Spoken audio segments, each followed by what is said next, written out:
ಚಿಂದಿ ಉಡಾಯಿಸೋ ಖಾರ ಬಣ್ಣ ರುಚಿಯನ್ನು ನೀಡುತ್ತದೆ. ಮೆಣಸಿನ ಪುಡಿ ಚಿಂದಿ ಉಡಾಯಿಸೋ ಖಾರ ಬಣ್ಣ ರುಚಿ.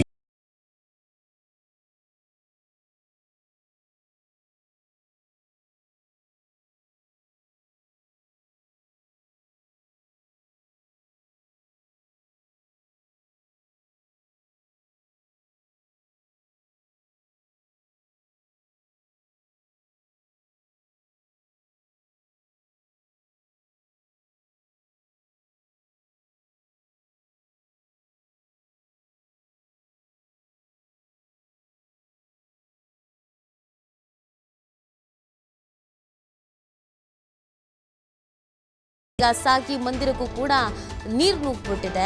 ಮುಳುಗಡೆ ಹಂತದಲ್ಲಿ ಶ್ರೀರಂಗಪಟ್ಟಣದ ಬಳಿಯ ವೆಲ್ಲೆಸ್ಲಿ ಸೇತುವೆ ಇದೆ. ವೆಲ್ಲೆಸ್ಲಿ ಸೇತುವೆ ಮೇಲೆ ಜನರು ವಾಹನ ಸಂಚಾರಕ್ಕೆ ನಿರ್ಬಂಧ ಹೇರಲಾಗಿದೆ. ಈ ವೆಲ್ಲೆಸ್ಲಿ ಸೇತುವೆಯಲ್ಲಿ ಯಾವಾಗಲೂ ಕೂಡ ಇದೇ ಥರದೊಂದು ಪರಿಸ್ಥಿತಿ ಇರುತ್ತೆ. ಪ್ರತಿ ವರ್ಷವೂ ಮಳೆಗಾಲ ಬಂದಾಗ ನೀರೆಲ್ಲ ಚೆನ್ನಾಗಿ ತುಂಬ ಹರಿತಾ ಇದೆ ಅಂತಂದರೆ ವೆಲ್ಲೆಸ್ಲಿ ಸೇತುವೆಯನ್ನು ಬಂದೇ ಮಾಡೋದು, ಅಲ್ಲಿ ಓಡಾಡೋದಕ್ಕೆ ಸಾಧ್ಯ ಆಗೋದಿಲ್ಲ. ಈ ಬಾರಿಯೂ ಕೂಡ ಅದೇ ಥರದೊಂದು ಪರಿಸ್ಥಿತಿ ನಿರ್ಮಾಣ ಆಗಿದೆ. ಮತ್ತು ಈ ಕಾವೇರಿ ನದಿ ತೀರದಲ್ಲಿ ಪ್ರವಾಹದ ಪರಿಸ್ಥಿತಿ ನಿರ್ಮಾಣ ಆಗಿರೋದ್ರಿಂದ ಜಿಲ್ಲಾಡಳಿತ ಒಂದು ಎಚ್ಚರಿಕೆಯನ್ನು ನೀಡಿದೆ. ನದಿ ಪಾತ್ರದ ಜನರಿಗೆ ಸುರಕ್ಷಿತವಾಗಿರಿ, ಏನೇ ಮಾಹಿತಿ ಬೇಕಿದ್ದಲ್ಲಿ ಅಥವಾ ಸಹಾಯ ಬೇಕಿದ್ದಲ್ಲಿ ಕರೆ ಮಾಡಿ ತಿಳಿಸಬೇಕು ಅನ್ನೋದನ್ನು ಕೂಡ ತಿಳಿಸಲಾಗಿದೆ. ಇನ್ನು ನಿಮಿಷಾಂಬ ದೇಗುಲ ಇಲ್ಲೂ ಅಷ್ಟೇ ಅತಿ ಹೆಚ್ಚು ಮಳೆ ಬಂತು ಅಂತಂದರೆ ದೇವಸ್ಥಾನದ ಆವರಣದವರೆಗೂ ನೀರು ಬಂದು ನಿಂತ್ಕೊಳ್ಬಿಡುತ್ತೆ. ಹಾಗಾಗಿ ಈ ಬಾರಿಯೂ ಅದೇ ಥರದ ಪರಿಸ್ಥಿತಿ ಇರೋದ್ರಿಂದ ಸ್ನಾನಕ್ಕೆಲ್ಲ ತೆರಳಬಾರ್ದು, ನದಿ ಹತ್ರಕ್ಕೆಲ್ಲ ಹೋಗಬಾರ್ದು ಅನ್ನುವಂಥ ಕಟ್ಟೆಚ್ಚರವನ್ನು ವಹಿಸಲಾಗಿದೆ.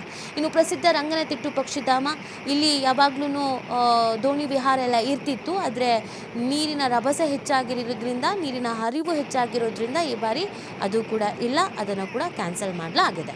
ಹಾಗಾಗಿ ಮಂಡ್ಯ ಕಾವೇರಿ ನದಿ ತೀರ ಈ ಪಾತ್ರದಲ್ಲಿ ಸಾಕಷ್ಟು ಮಳೆಯಿಂದ ವಿಪರೀತವಾಗಿ ನೀರು ಹರಿತಾ ಇರೋದ್ರಿಂದ ಕೆಲವೊಂದಷ್ಟು ಕಡೆಯಲ್ಲಿ ಎಚ್ಚರಿಕೆಯನ್ನು ವಹಿಸಲಾಗಿದೆ.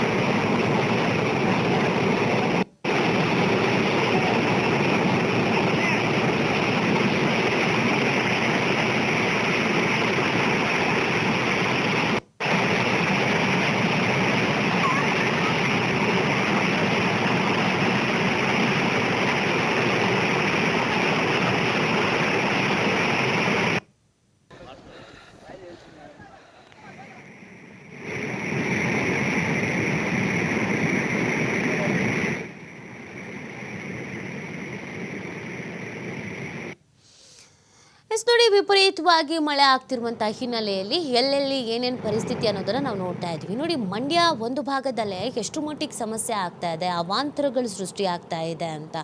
ಒಂದು ಕಡೆಯಲ್ಲಿ ನೋಡಿದ್ರೆ ವೆಲ್ಲೆಸ್ಲಿ ಸೇತುವೆಯಲ್ಲಿ ಸಂಚಾರವನ್ನು ನಿರ್ಬಂಧ ಮಾಡಿರೋದು ನೀರಿನ ಹರಿವು ಹೆಚ್ಚಾಗಿರುವಂಥ ಹಿನ್ನೆಲೆಯಲ್ಲಿ. ಮತ್ತೊಂದು ಕಡೆಯಲ್ಲಿ ಸ್ನಾನಕ್ಕೆ ಅಂತ ತೆರಳಿದಂಥ ವ್ಯಕ್ತಿ ನೀರಿನಲ್ಲಿ ಕೊಚ್ಕೊಂಡು ಹೋಗಿದ್ದಾರೆ. ಅದಾದ ನಂತರ ಕೆಲವು ಸ್ವಲ್ಪ ದೂರ ಹೋದ ನಂತರ ಅವರು ಒಂದು ಕಡೆಯಲ್ಲಿ ಸೇಫಾಗಿದ್ದರು.